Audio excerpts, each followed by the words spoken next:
नहमदुहु व नुसल्ली अला रसूलिहिल करीम अम्मा बाद फ़ाउज़ बिल्लाहि मिनश शैतानिर रजीम। सबसे पहले मैं शुक्रगुज़ार हूँ महकमे सक़ाफ़त व सयाहत हुकूमत सिंध की कि उन्होंने आज इस अज़ीमुश्शान मौके पर मुझे कुछ कहने का मौका दिया और ये मेरे लिए खुशकिस्मती का मौका है। मकाले का ख़ुलासा पेश करती हूँ। कौमों के दरमियान कायम होने वाला राब्ता तामीर और तरक्की के नताइज पर मुख्ततम होता है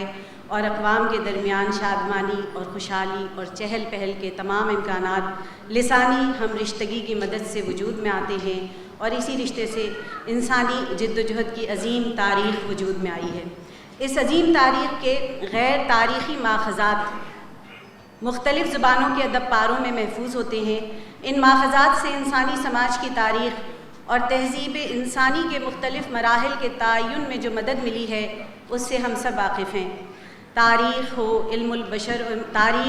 बशर और उमरानियात के अलावा इल्मुल लिसान के माहिरीन ने अपने अपने दायरे कार की खोई हुई कड़ियाँ इन्हीं अदबी शाहपारों की मदद से मुकम्मल करने की कोशिश की है। दुनिया के किसी भी अदब के बारे में इस बात पर सभी का इत्तेफाक है कि अदब और फ़नून लतीफ़ा रोज़े अज़ल से इंसान दोस्त रहे हैं और ये आदमियत के बेहतर पहलू की नुमाइंदगी करते हैं।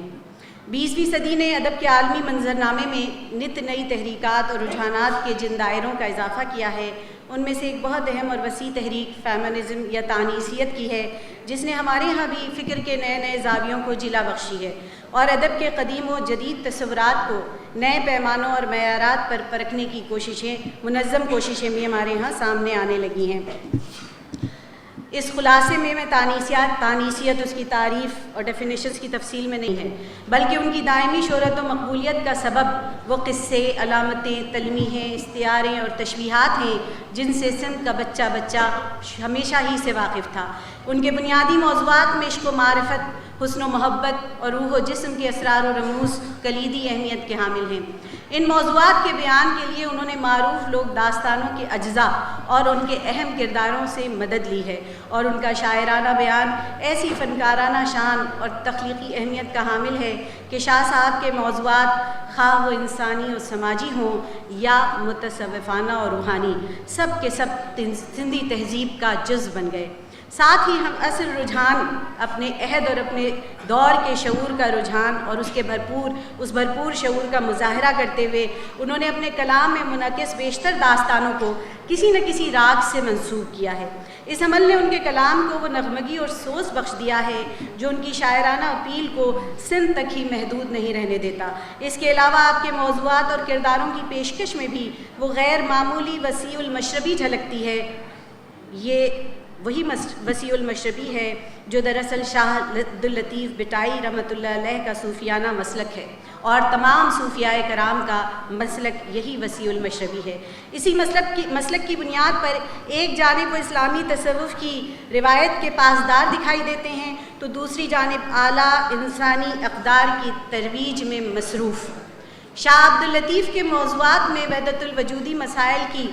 फ़िक्री और फ़लसफ़ियाना जहद के अलावा शरफ़ इंसानियत के मुख्तलिफ़ मज़ाहिर बहुत ही अहमियत के हामिल हैं।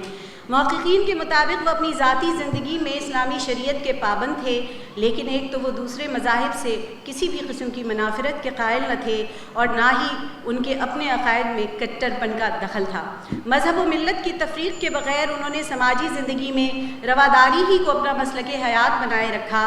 फ़ारसी, उर्दू और दीगर ज़बानों में तसव्वुफ़ नया नहीं बल्कि बहुत कदीम और एक मुस्तक़िल मौजू है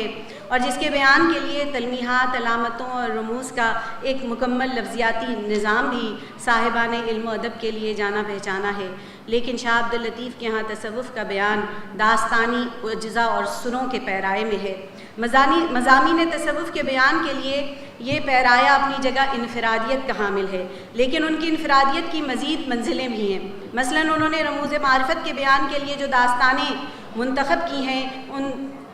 دادگی اور فدائیت کی مثال بن گئی ہے۔ اسی طرح سرسسئی، مومل رانو، سونی مہیار اور لیلا چنیسر میں بھی رموز عشق و معرفت کے بیان کے لیے نسائی کرداروں کی مدد سے بتایا گیا ہے کہ انسان کو منزل مقصود تک پہنچنے کے لیے سخت قربانیاں دینی اور مصائب اٹھانا پڑتے ہیں۔ وہ ناکامیاب بھی ہوتا ہے، لیکن یہ وقتی ناکامی مسلسل جستجو اور استقامت کے نتیجے میں یقیناً مستقل کامیابی پر ہی منتج ہوتی ہے۔ چونکہ شاہ صاحب کا کلام رنگ و نسل، مذہب و ملت سے بالا تر ہے، لہٰذا ان کا پیغام ہر طرح کے منفی تصورات کی نفی کر کے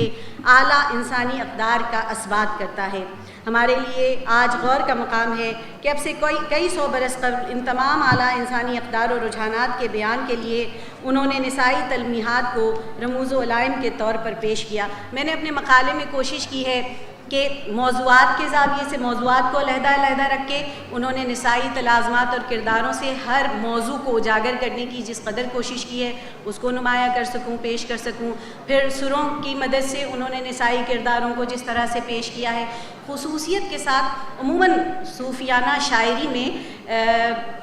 وہ جو ہماری لوک روایت ہے جس میں عشق و معرفت کا ذکر عشق ہوتا ہے، اور دیکھنے کی ضرورت یہ ہے جیسے صدف نے کہا کہ اب سے تقریباً 350 برس پہلے جب یورپ بھی عورت کے بارے میں اس طرح نہیں سوچ سکتا تھا، ایک انتہائی روایتی معاشرے میں رہتے ہوئے شاہ عبداللطیف بھٹائی کیوں عورت کو مثال اور نمونہ عمل بنانے کے لیے کہ خواہاں ہیں، اور کیوں اس کو انہوں نے ہمیشہ کے لیے اپنی شاعری میں ایک پرعزم کردار کے طور پر پیش کیا ہے، اور اس سے کیا کیا سماجی نتائج مرتب ہو سکتے ہیں، ہوئے ہیں اور ہوتے رہیں گے۔ شکریہ۔